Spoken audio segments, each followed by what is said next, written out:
বউ শোনো, তুমি সকালের নাস্তা তৈরি করো, আমি বাজারে গিয়ে ডিমগুলা বিক্রি করে আসি। তাই বলে কি তুমি এত সকাল সকাল খালি পেটে বেরিয়ে যাবে? না না, এখন বেশি সময় নেই আমার হাতে, দেরি হয়ে গেলে লোকসান হয়ে যাবে যে। আচ্ছা যাও, তবে তাড়াতাড়ি ফিরে আসবে কিন্তু। ঠিক আছে বউ, আমি তাড়াতাড়ি ফিরে আসব, তাহলে আমি গেলাম।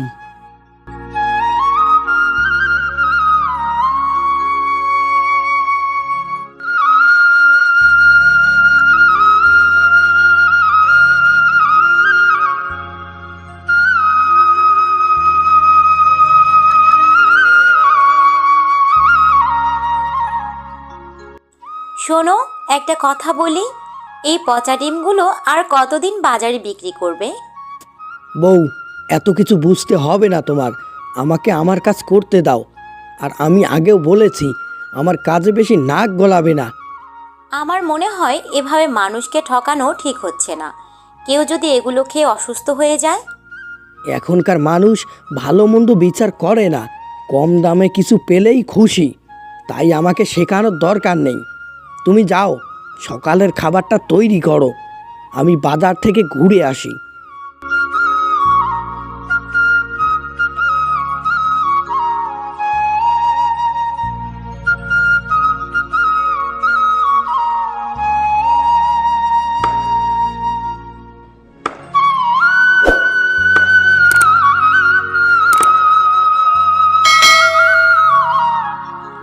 কি রে রফিক, একটা বিষয় খেয়াল করেছিস?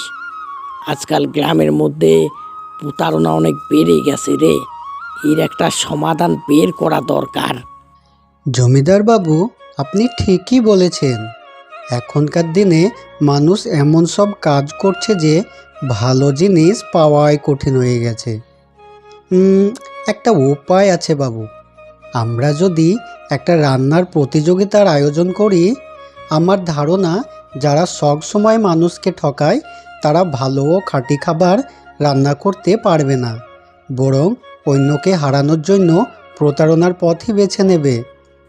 ও, এখন বুঝতে পারছি, তোর বুদ্ধিটা খারাপ না।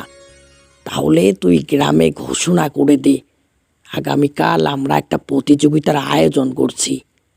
ঠিক আছে বাবু, আমি এখনই ঘোষণা দিয়ে আসছি।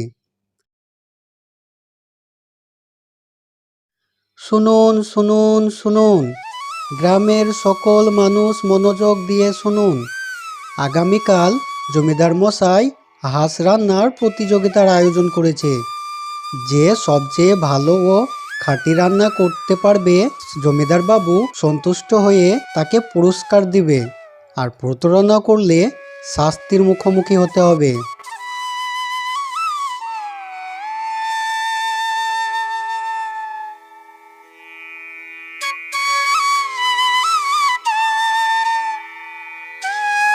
ও বউ, কোথায় গেলে?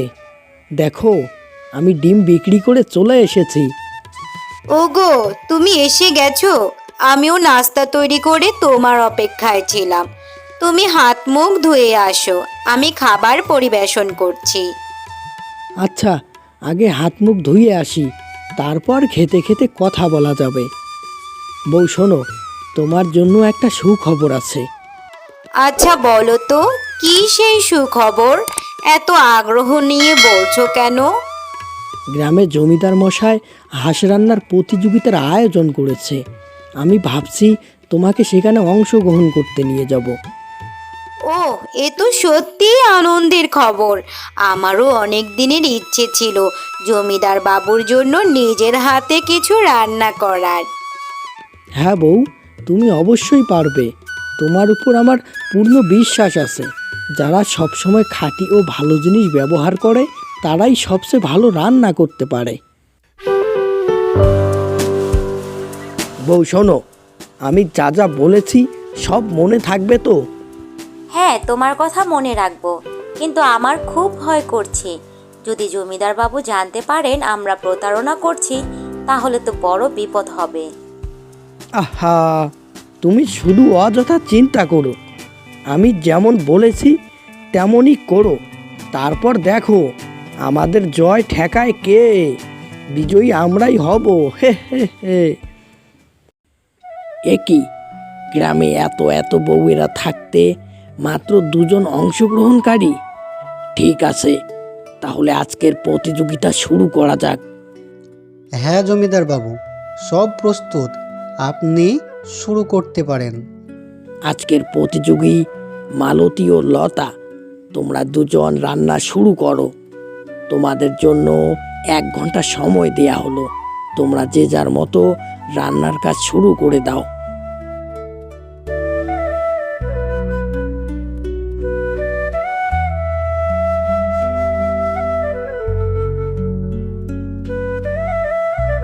সময় শেষ, সবাই রান্না বন্ধ করুন। এখন জমিদার বাবু খাবার চেখে দেখবেন এবং বিজয়ীর নাম ঘোষণা করবেন।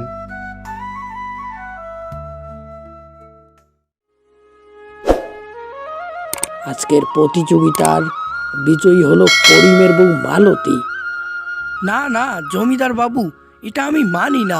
করিমের বউ মালতী কিছুতেই বিজয়ী হতে পারবে না। রহিম, তুমি কি বলতে চাও তা খোলাখুলিভাবে বলো। তুমি কি কাউকে সন্দেহ করছো? মানে আমাকে কি সন্দেহ করছো?